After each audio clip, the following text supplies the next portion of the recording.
Hello, and welcome back to Monster Haven TCG. Now, it's been a while since I last uploaded, but in that time, Set 3 of Monster Haven has released. Today I will be going over all cards in Set 3, except for secret rares, which you'll have to find on your own if you're lucky enough. So, starting with the first card in the set, we have Cheetah Bars. Cheetah Bars has 1 attack, 4 HP, and its ability is one of the best in the game. All cheese cards don't count as cards per turn, except this one. So, while you can only play 2 cards a turn in Monster Haven, if you had this in play, you could play cheese cards and then play 2 more. So it's very powerful. Just being able to negate the 2 cards per turn rule is very good. Next up we have Brie. This is a cheese card. 2 attack, 4 HP, half black star. Nothing special except for the fact that you could play this freely with Cheetah Bars and a Haven, which comes in later. Then we have American, like American cheese, and their ability Patriotic. This monster doesn't count towards your max monsters in play. So you can play this free with Cheetah Bars, and you can have 4 monsters plus this one, which is very good. It's a nice extra 2/2 to have in play. Then, a very powerful card, we have Blue Cheese. There's a lot of text, so I'll just simplify it for you. Once per turn, you can use the ability, you get another turn. And this is very good because just being able to take another turn is very powerful. However, this card cannot be searched for, discarded, and when it is drawn, your turn ends. So you're probably wondering, well, when I draw a card, my turn is over anyway. But if you use Plore Businessman or Operation Grizzly or any card that draws you cards and you draw this card, your turn immediately ends. So it is a risk. However, I believe it pays off itself with the first ability. Next up we have Fished, a very basic monster. He's a fish with a fist. When you play this monster, deal 1 damage to 1 monster. Pretty good for spread attacks. 1 attack, 2 HP. It is important to note here that this is a dojo monster, which will come in later. Next up we have the Handen cards. So here is Handen Fingers. And what Handen is based off of is different types of hands. So here we have a normal hand, and it has the ability, once per turn, flip a coin. If heads, choose a negative condition. Chosen monster is affected by chosen negative condition. So this is the first card to do this. Negative conditions are Flimsy, which gives it -1 attack, or Weak, which is -1 HP. And it is important to note, if you make another monster weak and give them -1 HP, and they have 1 HP, it will die. It doesn't negate the ability. Next up we have Hand and Clock, so this is the hands on a clock. I love the ability. If it's after 7:30 p.m. Central Time, this monster gets +1 HP and +2 attack, which makes it a 4/4 half black star, which is really good, and I'm definitely looking forward to midnight releases. I think this will be a very powerful card. And then finally, what I believe the best card in the set, Hand in Cards. This is like having a hand in cards. Once per turn, shuffle your hand into your deck and draw 2 cards. When you play this card, draw a card. And it's a half black star. Very powerful. Early tests have already shown that it's going to do really well. It is not an attacker, but just the ability to shuffle your hand into your deck and draw 2 once per turn is very good, especially if your opponent cannot kill Hand in Card the first turn. And then finally we have Hand in Quartet. So Hand in Quartet ascends from any Hand in cards. So there are 3. 4 attack, 5 HP, but you have to discard your hand to play on it. This is going to combo well with a certain card in set 4 that's coming out. Yes, set 4 has already been made. But if you don't have that card, it can be a pretty big downside. So I'm interested in seeing the combos that come off from this. And then we have a very impactful card. So this is called Nature Turtle, and it is the first ever card to be an alpha monster and the first ever double card. Yeah, so you have to play both cards at the same time, and they both count as cards per turn, so this can be like the only thing you play. However, when you play this monster, take all damage from your Haven and put it on this monster, and then discard your Haven. When this monster dies, you lose the game. So that's why it has 3 attacks, 17 HP. And the thing with alpha monsters is they're a certain type of monster. Now, alpha monsters are always black stars and cannot have attachment cards on them. However, they have very powerful abilities. Next up we have Cell. Now Cell works really well because the way its ability reads is more powerful than what you see at first glance. So the ability, Charge. This monster gets -1 HP this turn, but chosen monster gets +1 HP. So you're probably thinking, oh, well, they would lose the HP at the end of the turn. It really doesn't add anything. However, they get that extra HP forever. So if I use this on Hand and Fingers here, he's a 2/2. If I use Charge, this turn Cell has 2 HP because he loses 1, but Hand and Fingers would permanently become a 2 attack, 3 HP. So very powerful if you can last a couple of turns, and it's not even a black star or a half black star, so you can have 3 cells in play at the same time. You can really add a lot of HP to one monster. Maybe Naturtle, maybe that'd be a good combo too. However, the main card that it's supposed to combo with is Shock Debak, the electric eel monster.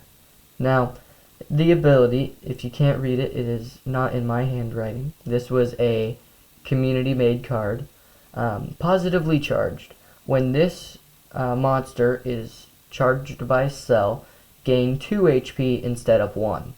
So that's pretty good. It does have 1 HP, but if you can get 2 or 3 cells going, you can give this Shock Debak a lot of HP, especially since both Cell and Shock Debak have no stars. So you could run a 3/3 in a deck, which is very good. Next up, we have Turbo Turbine. Very powerful card. I definitely see this is going to be put in Eco Planet. It ascends from Windmill, and its ability, Sudden Gust. When you play this card, discard the top 3 cards of all decks. That includes yours, but it's very powerful, very good for running your opponent out of resources. Next up, we have Spython. Its ability, Scouting. Your opponent plays with their hand revealed. Pretty basic ability, but it can be good at sometimes. Next up, we have Trongle. Very angry triangle here. Once per game, deal 1 damage to 3 monsters. Very good for spread. 2 attack, 1 HP. It's kind of in the same boat as Enka. You kind of play it down, deal the damage, and then sacrifice it. Ooh. Next up, a very, very powerful card, Fluffant. It has the ability Sneaky. This monster cannot be battled. It's the same as Flodge from set 1. However, the second ability, Iffy. Whenever any opponent tries to attack with their monsters, flip a coin. If tails, that attack doesn't work. And it's not just on this monster. If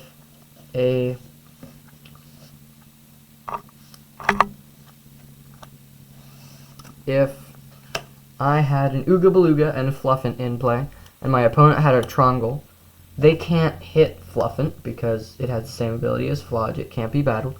But even if they wanted to hit Ooga Beluga, they'd have to flip a coin any time their monsters try to attack.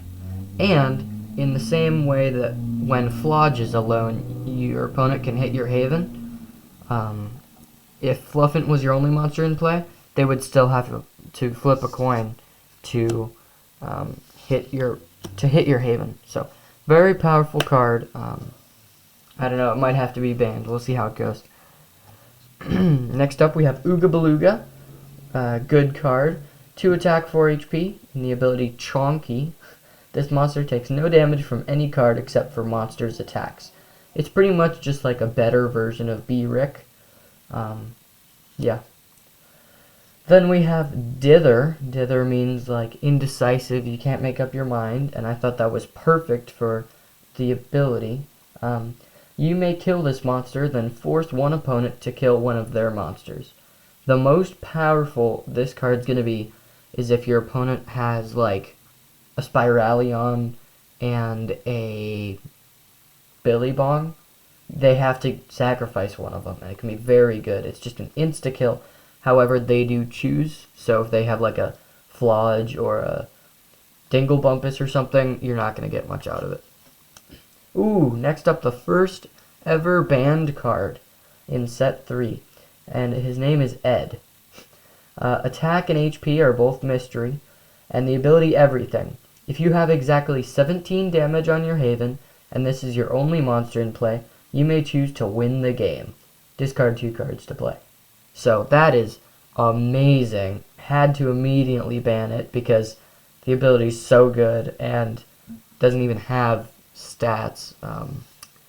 Yeah, but just a fun card. Next up we have Dinglebumpus, 2/2 startable, nothing special, but he looks cool. Then we have Goat Milk Industries. Now this card isn't that great right now, but it will be in the future. So look at the top 2 cards of your deck and reveal any number of cheese action cards and put them into your hand.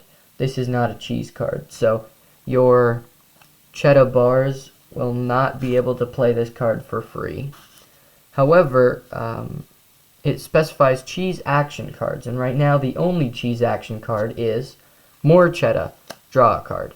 Now, you can play Goat Milk Industries to look at the top 2, find any More Cheddar if you'd like, and then you can play More Cheddar for free because Cheddar Bars doesn't say monsters for free. It just says any cheese card. But this is the only cheese action card so far. Hopefully when there are more, the cheese deck will be even more powerful. Next up we have Paralyzing Kick. Chosen monster cannot attack next turn. You can spend 3 adrenaline to choose 2 monsters. Very powerful. I believe I covered adrenaline in my Learn How to Play the Game series, so if you're uncertain about that, I'd go check that out. It's a very powerful card. Next up we have Training. I really like the artwork here. It's like a kind of a punch box spring kind of thing, and it's hitting a wall or a punching bag, something like that. Spend 1 adrenaline. This turn your dojo monsters get +1 attack. So the dojo monsters, like I said earlier, were fished, and then in set 1 it was Kai, the black belt, as well as a secret card that only one person has. So I believe they'll be the only one who really wants to play this deck because it works well with them. And there will be more dojo cards coming out in the future, I believe. Next up, Dos Lazares. Deal 1 damage to 2 monsters. Pretty good for spread. If someone built a deck that has like Enka, Operation Grizzly, 3 Dos Lazares, and maybe a Trongle, that'd be really good for spread damage. Although it'd probably struggle against big monsters such as Crackalakin or Spiralion. Next up, Pollution. Very powerful card. Deal 2 damage to each Haven, including yours. The most powerful this will be is probably in multiplayer. If you're playing 4 or 5 person games, it'd be really good. But it does damage your Haven as well. So I think the best place to put this in would be Aquadome. Yeah, just because it damages your Haven.